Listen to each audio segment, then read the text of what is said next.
Why is the ROI of marketing so hard to define? It's because you're looking at it from a dollars in and dollars out perspective as opposed to value perspective. Good morning, everybody. Today, Ruby and myself are talking about why marketing is so ethereal to business leaders.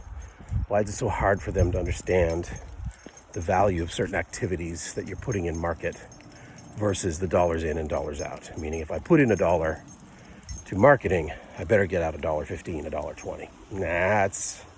That's short-term, short-sighted thinking that doesn't allow marketing to do what it's supposed to do, which is test, build into the market, help people become aware of you, help people understand who you are, what your products are, what your services are, and how those things connect back to you as a business and a brand. If you're just looking at it from a dollars in and dollars out perspective, then you don't have the yardstick to understand what is the value of your name coming across the lips of the CEO of a target company that you would really, really love to do business with. What is the value of that? Well, today, $0. Zero. Nothing. What is the value in 2 months? $0. Nothing.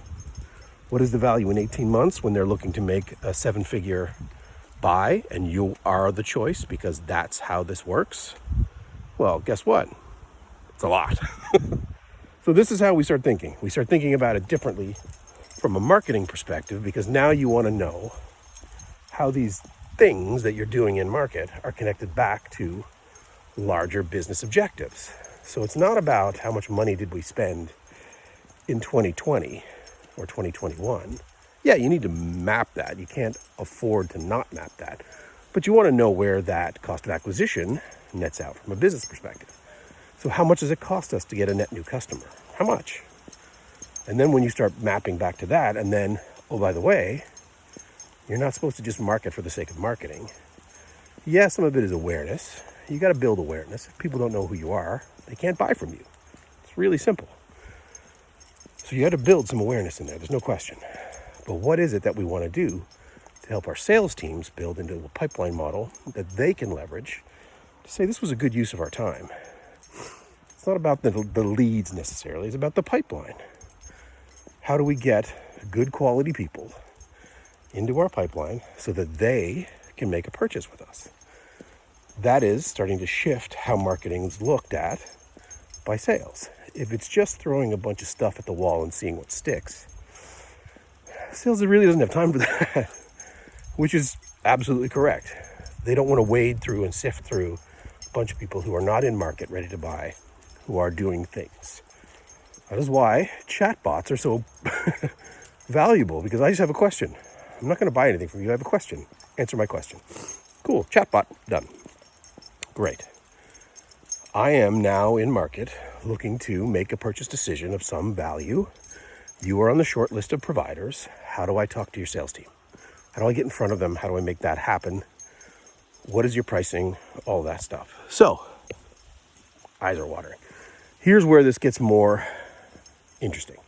So from a marketing perspective, when you start mapping budgets to that, if you're mapping budgets to MQLs, marketing qualified leads, the load on the system is too great because you're just going to throw everybody into the funnel and see what happens. If you're starting to map to how people actually buy, and you start turning those people into qualified buyers, literally qualified buyers, in market, high intent qualified buyers, it shifts. It shifts how you do things. Then you can make better decisions as to how are we going to put leads in the funnel, at what budget, what price point, what return. But until we're there, it's all just a big mass. So what marketing has to do is get good at feeding the sales team qualified high intent buyers. So if you map that to your pipeline and you say, hey, it's not a qualified lead until we have high intent in that process, then the numbers change. The numbers will shift because you're doing things differently, and the ROI on that will be wholly different. So how do you do that? Well, first you got to know what a high intent buyer looks like. What signals do they provide you? What tells you as a company that this is somebody who's in market? There's a short-term decision to be made. Short-term meaning whatever that means to you. and they need to have access to our sales team. So if they're asking to talk to sales, it's a different conversation. If they have a question, that is not a qualified lead. So it's being better at that. So marketing teams have to get better at understanding how that happens and why that happens. So this is the correlation between sales and marketing. You need those two things to work in unison, not individually. So how do you make that happen? That's getting better at understanding the buyer. If you understand the buyer, the whole system shifts. You'll understand what they need. And when it comes to somebody who is in market looking to buy, now you have somebody that's in pipeline. Now you can measure that. Now that turns into a deal. All right, off the soapbox. CEOs, CFOs, this is not dollars in, dollars out. That is not how this works. But at the same time, what data points should you be measuring to make sure you're on the right track? Are we mapping to pipeline? Are we getting revenue from marketing based upon what we know those activities should be? Or are we just throwing stuff at the wall and seeing what sticks? Well, that's not good. Don't do that. So think differently. Understand what's going on with the marketing function. And I know that's not easy for CEOs and CFOs to understand. But once you understand where the goals come from, it's easier to make those decisions. All right. Today, look at your budgets. Look at the effectiveness of those budgets. Look at how those things map to pipeline. Look at how those things are being used. And then are we doing and spending money in places where we shouldn't? And can we measure and understand the value of high-value CEO knowing our name? Is that something that you can map to? Maybe, maybe not. But it's a strong way of looking at how you go to market. Anyway, enough for today. Ruby says, look at your budgets. Look at your plan. Look at how you manage and measure data and get it right.